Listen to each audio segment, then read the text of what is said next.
এই হলো বংশীপুর গ্রাম। এই বংশীপুর গ্রামে বাস করত রামু নামে এক সহজ সরল কৃষক। এই বংশীপুর গ্রামের জমিদার ছিলেন খুব নিষ্ঠুর ও নির্দয়। রামু বাস করত একটা কুঁড়ে ঘরে, আর রামুর পরিবারে ছিল তার বউ বিমলা। রামু তার জমি চাষ করে যেটুকু রোজগার করত তাতেই তাদের সংসার চলত। রামুর পরিবারে কোনো সন্ততি ছিল না।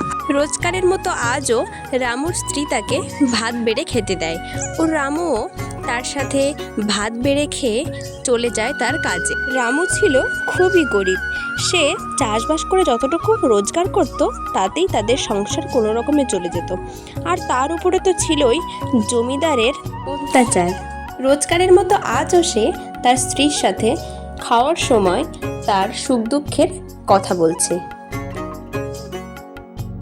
তারপর রামু খাওয়া দাওয়া শেষ করে তার চাষের উদ্দেশ্যে জমিতে গেল। রামুর একটাই মাত্র সম্বল ছিল তার জমি। রামু তার জমিটিতে খুব যত্ন সহকারে চাষবাস করত। হঠাৎ একদিন রামু চাষ করতে যেয়ে তার জমির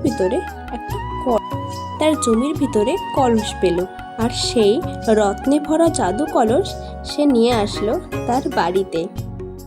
রামু তার জমিতে দাঁড়িয়ে ভগবানকে প্রণাম করতে লাগলো এবং ধন্যবাদ জানাতে লাগলো। তারপরে রামু তার জাদুর কলসিটা নিয়ে বাড়ির উদ্দেশ্যে রওনা হলো এবং বাড়িতে যে তার স্ত্রীকে ডাকতে লাগলো। বিমলা, ও বিমলা, একটু বাইরে এসো না। দেখো না তোমার জন্য কি নিয়ে এসেছি। ভগবান কতদিন পরে আমাদের উপরে মুখ তুলে চাইয়েছে।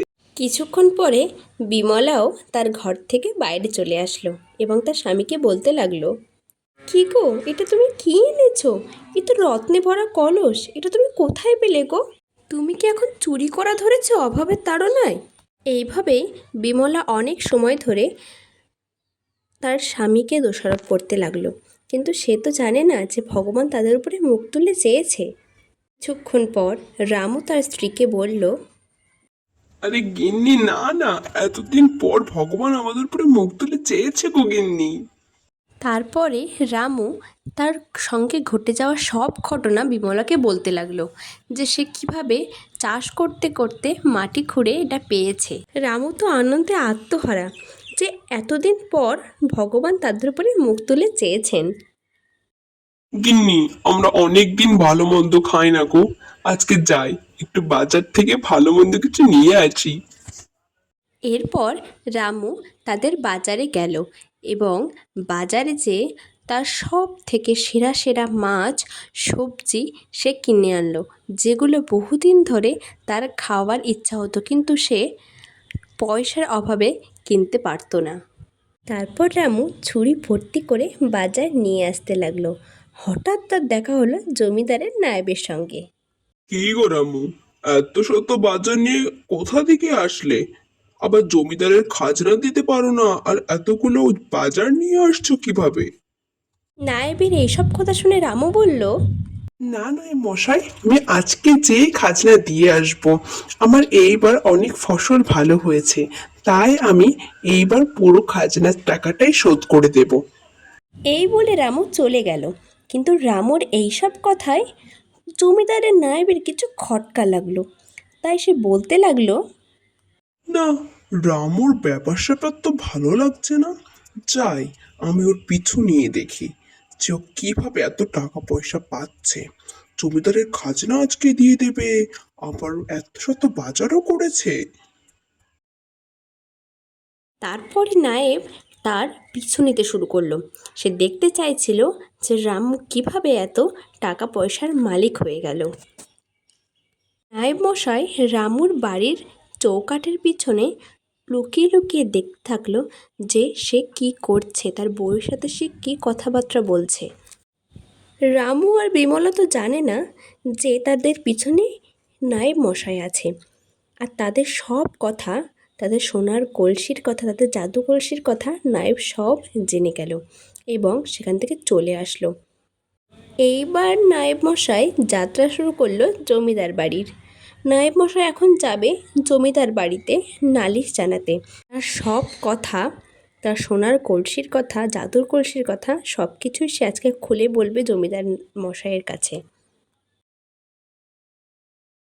ইতিমধ্যেই নায়েব মশাই জমিদারের কাছে চলে আসলো এবং জমিদার মশাইকে সব কিছু খুলে বলতে লাগলো।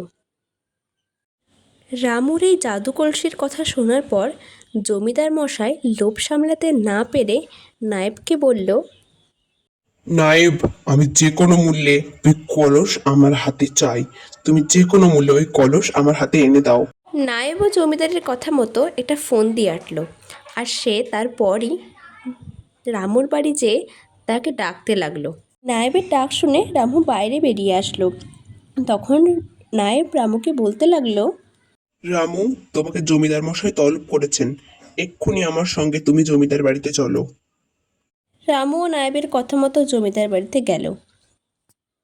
তখন জমিদার মশাই রামুকে বলতে লাগলো, রামু, তুমি সব খাজনা দিতে অক্ষম হয়েছো। সেই খাজনা বাবদ তোমার সব জমি সম্পত্তি আজ থেকে আমার। সরল সিধা রামু জমিদারের কথায় বিশ্বাস করলো এবং তার সব কথায় সে রাজি হয়ে গেল। এবং তারপর সে বাড়ি যেয়ে তার স্ত্রী এবং রামু তার ঘর থেকে বেরিয়ে গেল। রামু আর রামুর স্ত্রী স্থির করলো যে তারা বনে যেয়ে থাকবে। তাই তারা হাঁটতে হাঁটতে পৌঁছালো একটা বনে। বনে যেয়ে রামুর স্ত্রী আর হাঁটতে পারল না, তার কষ্ট হতে লাগলো। তখন সে রামুকে বলতে লাগলো, আমি আর পারছি না গো, একটু বসি। আমি এখানেই, আমি আর তুমি ঘর পেতে থাকবো। আমি আর পারছি না গো হাঁটতে। তোমার বোকামির জন্যেই আজকে আমাদের এই অবস্থা। এখন আমরা কি নিয়ে বাঁচবো বলো? আমাদের হাতে তো টাকা পয়সাও নেই। এইদিকে জমিদার ও নায়েব রামুর সোনার কলসি নিতে ব্যস্ত। তারা সোনার কলসি নিয়ে চলে আসলো জমিদার মহলে এবং এসে যখন জমিদার সোনার কলসি থেকে মোহর নিতে গেল, তখনই হলো এক অবাক কাণ্ড।